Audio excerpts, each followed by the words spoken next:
Hi, everybody. Today we're going to talk about fractures, which is a very fun talk. Well, we're going to talk a little bit about how some of these misnomers that shoot up that a lot of people believe. Let's start out with the word fracture. Um, I'm about to ruin what your coaches told you, what you learned on TV, what you learned from watching TV sports, etc., etc. Here it goes. A fracture is the same as a break. It means the same thing. You probably heard your coach say, "Oh, it's not broken, it's just fractured." Or an athlete say the same thing. Or somebody who's commentating on sports saying, "Well, it's not a break, it's just a fracture." This happens all the time. Truth is, a fracture is a break is a fracture. If you have a fractured window in your car, you've got a broken window in your car. It's the exact same word. Fracture is synonymous with the word break, first of all. Now, are there different types of breaks and fractures? Yes, meaning, remember, I'm using break and fracture as the same word. So can you have a hairline fracture that is not complete? Yes. Can you have a complete fracture that goes all the way through the bone? You bet. There are several different types of fractures and how fractures work. We'll go through a lot of different ways in which we understand what a fracture is and how they work. So let me start by walking you through what a fracture is. First of all, if you look at this image of a knee, you can see quite clearly, circled in a red circle, there is a fracture there. That is, part of the tibia has been pulled away from the rest of the tibia, breaking the bone. We're going to talk a lot about how fractures work, how fractures heal, what the body does to make those fractures heal or help them heal as best they can, and some of the components that cause healing. But first, before we go into any of that, we've got to talk about what stages fracture healing goes through. So every bone that breaks goes through 4 stages. We're going to talk about those 4 stages next. The 4 stages of healing of a fracture or fracture repair are pretty straightforward and pretty obvious. The first question I have for you is, if you break a bone, does it bleed? The answer is absolutely yes. Because remember, the bone has blood vessels running through it, around it, and in it. So that tells you right there, if the bone's breaking, you can bet those arteries and veins are also breaking. So what's going to happen? Well, remember, as I mentioned before, blood is the highway of the body. It brings good stuff in and bad stuff out. It brings nutrients in and pulls sort of bits and pieces of bad things out. It also will bring in our old friends, the osteoblasts, the bone building cells, and the osteoclasts. So the very first stage of a fracture repair is, as soon as you break the bone, within seconds, you have the formation of a hematoma. Remember, hema always means blood. So hematoma formation is basically a buildup of blood oozing out from the arteries and veins in the area of the fracture. So the first thing is that whole area fills with blood, which is a good thing because it's bringing in nutrients and building blocks for the bone itself, as well as the building and breaking down cells, those osteoblasts and osteoclasts. Also into this is the endosteum and the periosteum. Remember, those surround the bone. So if the bone gets broken, you can imagine that the nerves in the periosteum and endosteum are being set off, saying, hey, there's a problem here. It hurts. The next thing is they're sending signals to the brain saying, hey, activate the osteoblasts and osteoclasts, who actually are already in the area because they live right there in the endosteum and the periosteum. So they go to work. So the first thing that's going to happen is actually not osteoblasts and osteoclasts, but a different form of fibroblasts. These are building cells that build up cartilage. They're called chondroblasts. Now, the chondroblasts are also being brought in. And what are they going to start doing? They are going to start trying to stabilize those two broken ends as quickly as possible. So the next stage in our fracture repair is fibrocartilaginous callus formation. First of all, it's right there in the name, cartilage, right in the middle of fibrocartilaginous. right? It's fibrous cartilage. It is a different type of cartilage than what you find in the ends of your bone, for example, which is a hyaline cartilage.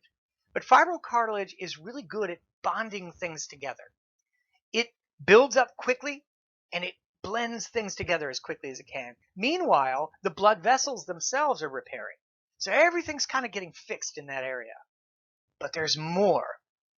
Before the osteoclasts and osteoblasts even get to work, we're seeing these chondroblasts coming in and building this callus. Now that's the next thing. What is a callus? C-A-L-L-U-S over here, number 2. A callus is a buildup of tissue. You guys might refer to calluses if you do a workout or you're working in the garden for a long period of time. You may get calluses on your hands, right? That's a buildup of dead skin tissue. What it's trying to do is protect your other skin. Well, any callus in the body is a buildup of that tissue, whatever it is. This is fibrocartilaginous tissue. So we've got a buildup of a callus. Okay, so now you have a little kind of a squishy bump that's holding together those two ends of the bone. Now this is usually happening, as I mentioned, the hematoma formation is happening within seconds after the break. The fibrocartilaginous callus formation is happening usually within the first maybe 5 to 7 days. That bone is weaving its ends together. It's fairly fast. It's kind of a haphazard, quickie, just slap these two ends together as best we can to stabilize the bone as best we can. This brings us to our next two things. It brings us to our next stage in fracture repair, and it brings us to another misguidance that we've gotten from our coaches in the past. The next stage, number 3, is the bony callus formation. Now it's obviously being built out of bone now. So what's happening, as I mentioned before, we know that cartilage gets replaced in a way, in some cases, by bone. So we call this ossification. It's basically building it up as bone. So now, the bony callus, this is the stage after usually you get your cast off. So it's usually been about 6 weeks or so. You've gone through these 2 stages, or these 3 stages now, and now the blood vessels are repaired. The bony callus is built up around where the bone had been broken, where the fracture occurred.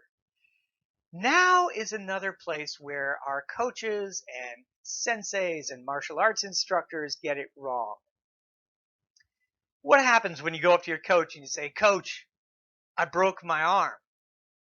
Your football coach looks at you and he goes, "Good, because it's going to come back stronger." Have you ever heard this before? You break a bone, it comes back stronger.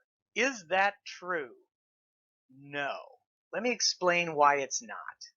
Yes, the bony callus is a bump of bone. It's extra bone around the original bone. But it's super fast built bone. So when, we're Americans, bigger, better, faster, more. If there's more bone, then it must be stronger, right? Wrong. This bone is super fast, whipped together, put together as quickly as the little osteoblasts could possibly build it. By the way, while the osteoblasts are building that bone, what are the osteoclasts doing? Why are they rushing to the scene of the fracture? 2 reasons. One, remember, osteoclasts with a C are the ones who remove the cells, the broken bits of bone. They're taking those away. They're reducing them down into their constituent components and then putting it back into the bloodstream. And then who's going to use those building blocks to build this bone back together? The osteoblasts with a B. So the osteoblasts are taking what the osteoclasts are giving them. And the osteoclasts are also leveling out the area of broken bone right along this broken edge here. The osteoclasts are making this as smooth a surface as they can, so the little osteoblasts who are building all this bone up can have a good working surface and build off from it and connect those 2 bones as quickly as possible. As I mentioned, this happens usually in about 6 to 8 weeks in a healthy individual, assuming that it's not getting rebroken over and over again. But the last little thing about what makes your coach and your sensei and your martial arts instructor wrong about this is the idea that bigger is better. Let me put it to you this way. If you were to go and get somebody who was going to build you some furniture, and you went to the one guy and you said, hey, how long would it take you to build this in really nice wood and very well done? He says, it'll take about 6 months. And another guy is standing there, I can do it with some drywall screws and some, extra wood I've got laying around in about 2 weeks. Which one's going to be the more quality piece? Which one's going to last longer? It's the one that takes longer to build. The same is going on here. This is a panic build. They're desperately trying to stick these two ends of the bone together as quickly as they possibly can so that it stabilizes it and you can walk again or use that again. That's so important. Last, we've got bone remodeling. Bone remodeling is the way that this bony callus eventually, over a long period of time, sort of smooths out and becomes more like the original bone. I'll tell you this, though. The fourth stage in fracture repair can take as long as 70 years. If some kid breaks his arm and he's 14 years old and he lives to be 84, we're still going to be able to see on his bones, certainly through an x-ray, but even with the naked eye, we'll still probably be able to see where that fracture occurred. If we look at their bone under not even using a microscope, but this is, of course, after death. If I'm doing an autopsy or looking at the bone after death, I can look at it and say, oh, there's a healed fracture here. Bone remodeling takes literally the rest of your life. So how long or how strong is that bone in level 3 to level 4? It's never going to be quite as strong. Well, it will be eventually if you live for a very long time, but even then it'll break down a little bit. But it'll never really quite be as strong as it was originally. Even though it's got a bigger bony callus around it, it's still not going to be the same. So now that we know what a fracture does and how they heal, let's talk a little bit about different types of fractures. There are a lot of different types of fractures. This is definitely not an exhaustive list, but I want to tell you guys about a few different types of fractures that come up a lot and can tell us an awful lot. The first one is a compound fracture, also known as an open fracture. This is easily the most dangerous. In fact, up until the advent of antibiotics and their frequent use anyway, a compound fracture led to about an 80% mortality rate. That meant about 80% of people who had a compound fracture or an open fracture in which the bone actually penetrates the outside of the skin, those people tended to die.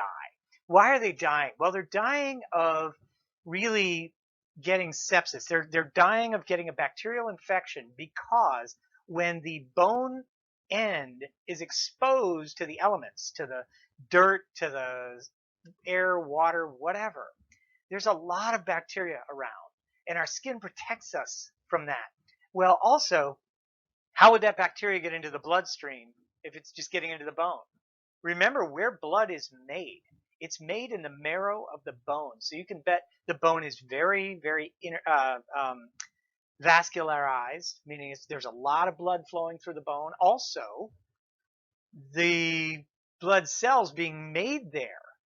So it's absolutely a direct line into the blood system. So it's a very bad thing. Now with antibiotics, it's usually survivable. I'd say the survival rate went up to somewhere around 90 something percent. I don't know. The next one is, by comparison, also called a closed or a simple fracture. This is a fracture within which stays in its spot, basically. The bones break all the way through, but it doesn't penetrate the skin. That's important. The next one, this big, long word, comminuted. That is sort of the technical term of a shattered or shivered bone. A shattered bone, broken, technically it means broken into 3 or more pieces. Usually it's a lot on the or more side of things. The next one that we see a lot, this is a named fracture. It's called a green stick fracture. You may have heard me refer to bones being like sticks before. Bones are kind of like sticks in that, the greener it is, if you pull a twig off a tree, and try to break it. It bends and doesn't really break cleanly, right? That would be the organic component of bone, allowing it to have that bendiness to it. Conversely, if a branch has been laying on the ground for a while, you can walk up and just snap it in half, right? It breaks fairly cleanly in half. That's because it's dried out. That organic component has really gone away. Now what you're left with is mostly the inorganic, or the kind of dry component. Well, the same thing is happening in bone. Younger kids tend to have more of the protein component of bone in the bony matrix. So their bones tend to bend a lot. So oftentimes a green stick fracture is an incomplete fracture, which is associated with children, where the bone breaks incompletely. It doesn't break all the way through. It tends to bend a lot and have a partial fracture on one side. A spiral fracture. These fractures, and don't worry, we're going to have pictures of each one of these fractures in a minute.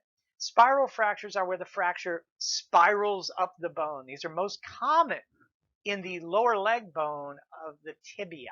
The tibia tends to get a spiral fracture in things like high-speed car wrecks and twisting motion, because just like what it sounds like, the spiral fracture is caused by excessive twisting. So if you look at the way a leg is made, the foot is at a 90-degree angle to the rest of the lower leg. And that's a great lever. If you twist that foot over to one side far enough, something's got to give.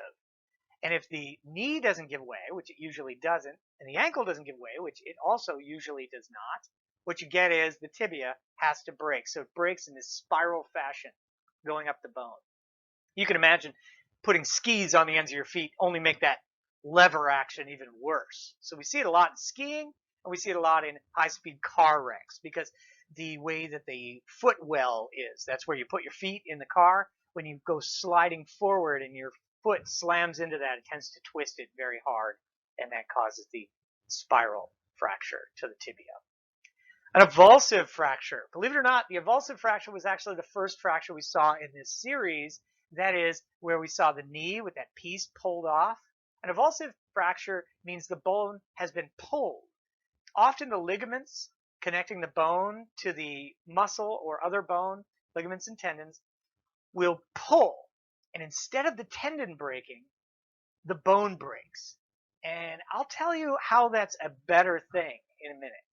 Okay, here are a few images from really medical manuals as to these different fractures. In the first one, over to our upper left, the simple fracture. It's a closed fracture. You can see this little snap. The bone has broken right in half, and it's a fairly decent, it's going to heal up just fine. To be honest, these fractures can often offset. You have a lot of muscle here, and that muscle can yank on the bone and slide one part of the bone past the other. And these can actually heal that way, so the bone is much shorter. But otherwise, in this sense, it's a very easy to deal with fracture. The next fracture we see in the series is an open or compound fracture. The compound fracture in which the bone end is penetrating out through the skin. This is very dangerous. As I mentioned before, bacteria tends to get in here and get into the bone marrow, which then leads it to the bloodstream and can cause death.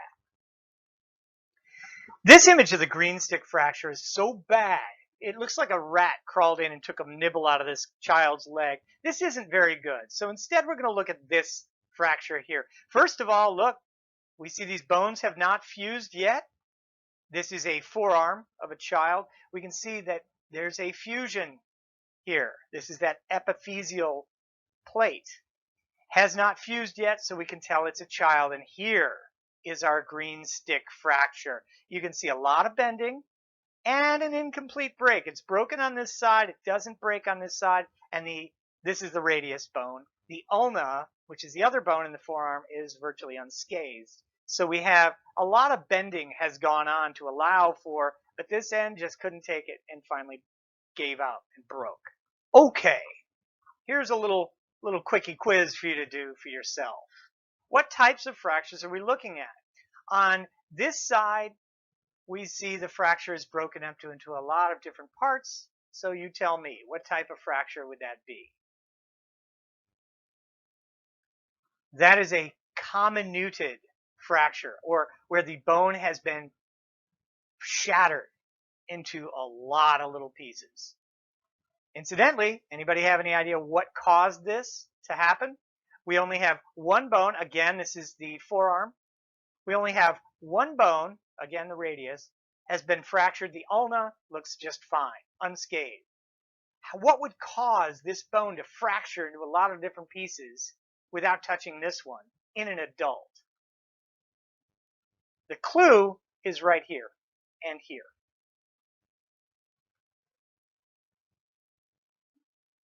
If you came up with it, great, but this is a gunshot wound.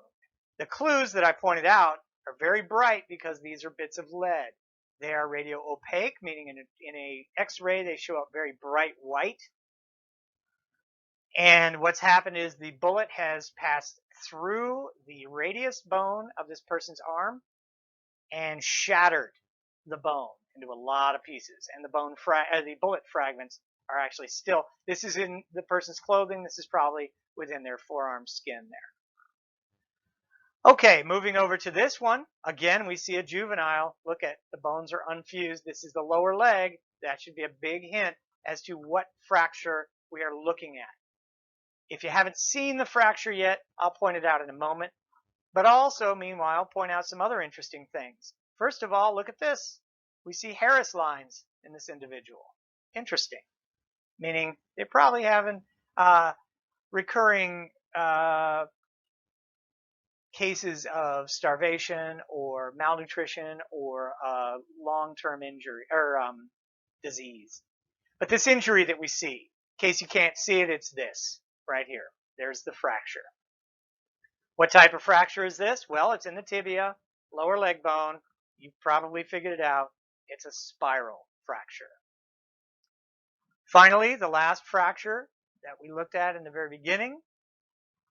This fracture shows an avulsive fracture. These are very common in people like football players and large people running in one direction and slamming on the brakes. What's going to happen when you're running and you try to stop and turn?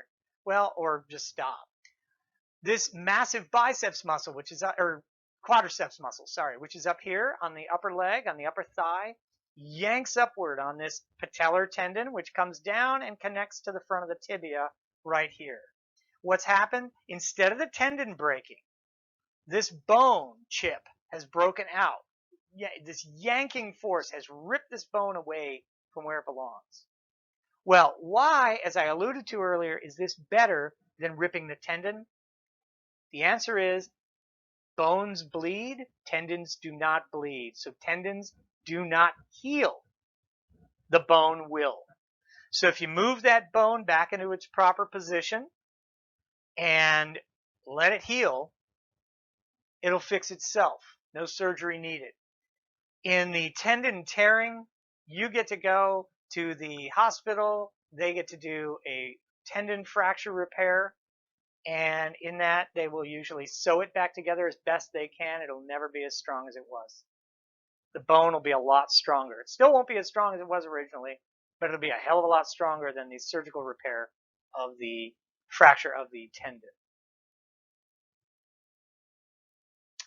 Okay, now here's something that we've visited before. We're going to revisit it a little bit. We were talking about the medieval archers and all that. We talked about occupational bone remodeling. Well, this is the same thing. It's bone remodeling through the constant pressure. So braces with the teeth, that would be considered bone remodeling because those bones are allowing the tooth to migrate through the jaw till it gets into the position we want it to be in, and then it solidifies again, and we've got our teeth in place. These are all utilizing something called Wolff's Law, W-O-L-F-F-S. Wolff's Law, it's a person, that's why it's possessive. Wolff's Law says that bone will grow or remodel in response to the forces or demands placed upon it. So let's look at this femur here.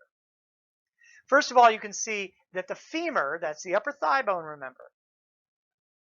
Let's say old Wilmer McLean's femur. Wilmer rides a horse most of his youthful life. So you can see that because of the way that the bone was hanging, because his legs were hanging around the outside of the horse, they tended to bow like this. You see this bowing force here? Well, let's say old Wilmer decides to stop riding horses so much and start jogging. So now we see he's going to have a lot of compressive force. With each step he takes in the jog, he's landing all of his body weight onto this bone.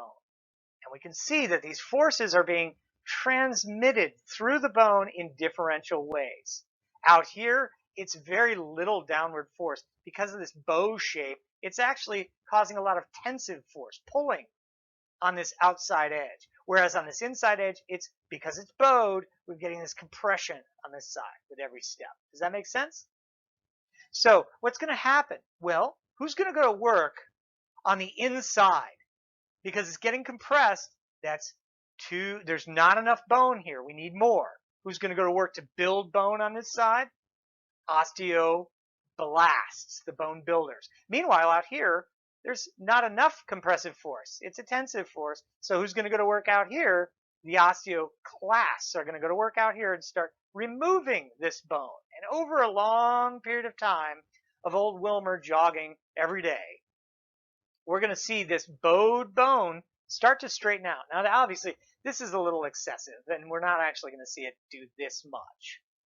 But the bone will be resorbed on this side so it's straighter, and added to on this side so it's straighter. So now we end up with a much straighter shaft sharing on both sides this compressive force equally. Now, the first question that often comes up when I show this to people is, what about rickets? Could that little girl in our Rickets image, could she ever do this? Could she force her bones to basically resorb and rebuild and kind of form so that she could do these normal things? The answer is really probably no. She's kind of too far gone. We're not likely to see her be able to repair her bone to that degree, but it will repair a little bit. After the onslaught that was Rickets has sort of subsided a little bit, she'll be able to then walk a little bit better. Her bones will sort of repair themselves once they're given the ability to do so by her having a better lifestyle, better food, better nutrition.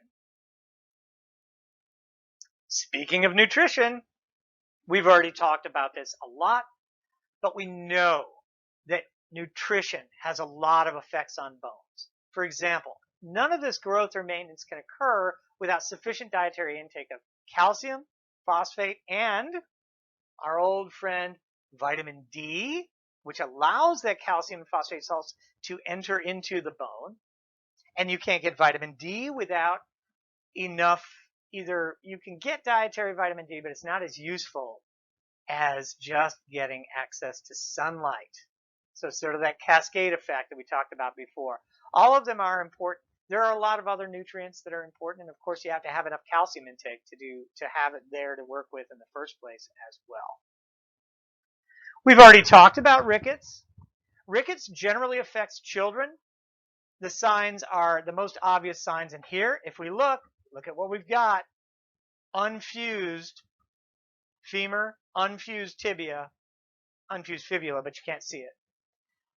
What do we have? We have a child, and you can see this huge bowing in the upper leg here, in the upper thigh. It's very bowed out.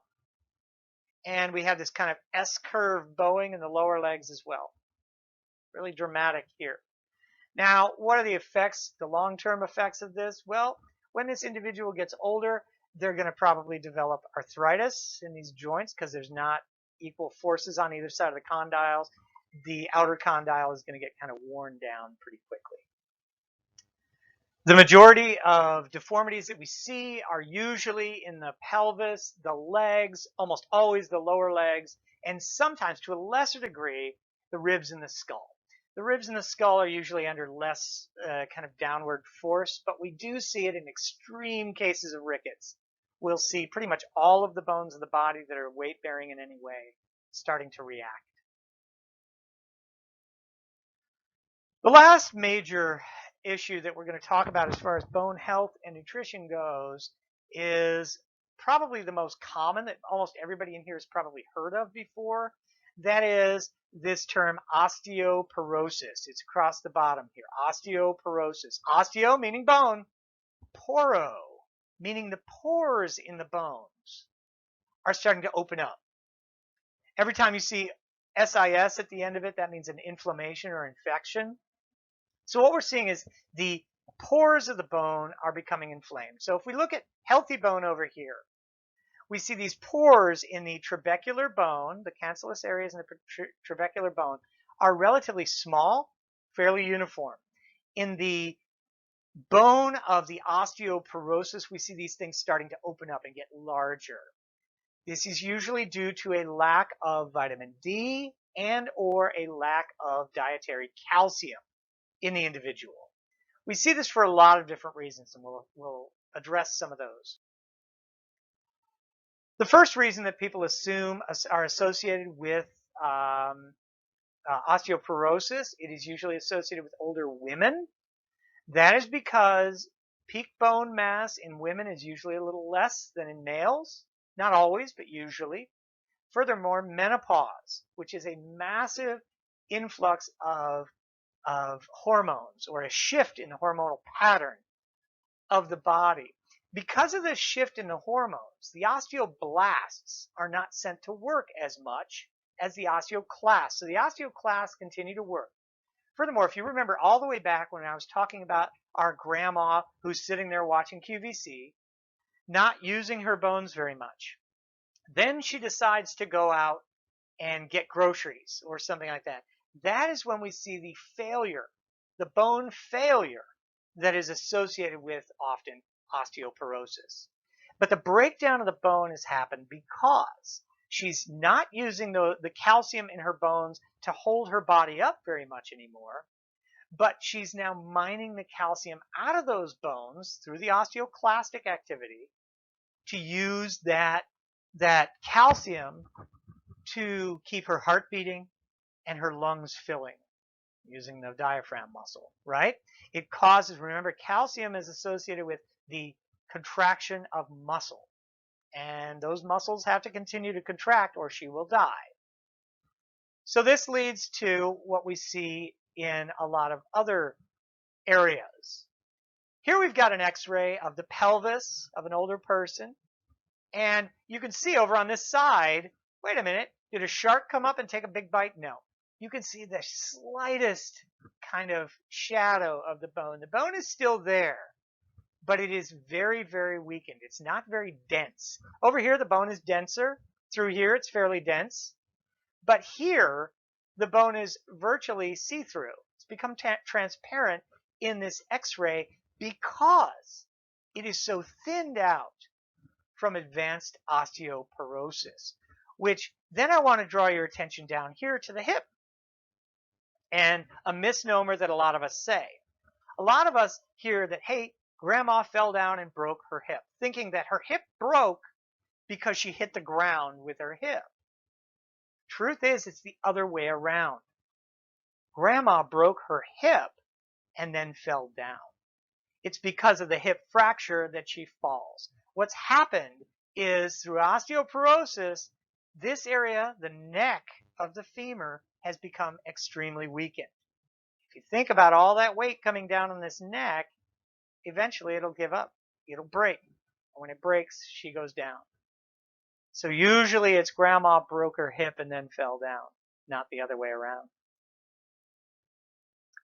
Osteoporosis, don't worry about reading all of this. This is kind of breaking into the causation of it. But what I really want to draw your attention to is the normal trabecular bone here versus the osteoporotic bone that we have over here. Osteoporosis has caused these big lesions, these big open areas. This bone is clearly a lot less strong than this. The girders are all missing. And then we see this up here, this upper kind of hyper bend in the upper back. And we'll talk about what causes that. You see it in elderly women and in elderly men quite often. So this is what's actually happened with that hump in the back. You may see some old men who are hunched over at the waist, or people who have the hump in their upper back. Now, this used to be associated almost exclusively with old women because of the effect of menopause on osteoporosis, the fact that it tended to make it worse. Nowadays, we're seeing it in both men and women. Yay, guys are catching up. The main reason is lack of activity, kind of not using your bones throughout your lifetime, and nutrition. Although we are now seeing a reversal, we're starting to see that more and more people are living healthier into later life and avoiding osteoporosis. But what has actually happened? Well, we have another fracture going on here. As you can see with the two big blue arrows that are superimposed onto the vertebral column, what's actually happened is, remember, Grandma was sitting on her couch not using those those bones for a very long time because all of the calcium was being mined out of it and brought into her muscles to keep her heart beating and her lungs breathing. So then, let's say Grandma goes to her doctor, and ironically, her doctor says, "Hey, you need more calcium in your diet." Well, she goes home. She thinks, what's in what has a lot of calcium? Milk.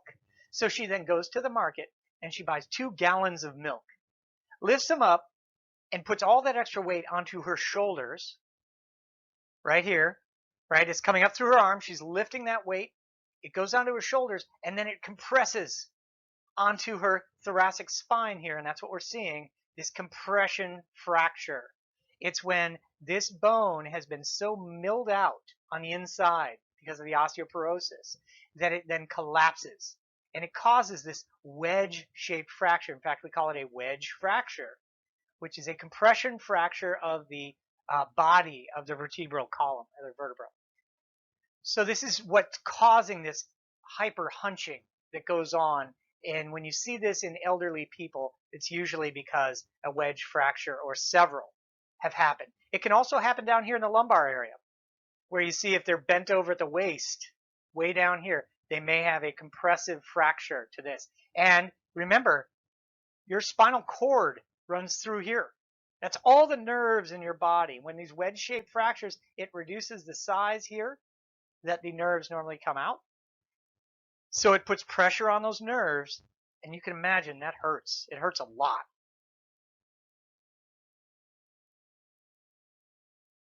Finally, I wanted to talk a little bit about skulls. Obviously, this is not an anatomically correct skull.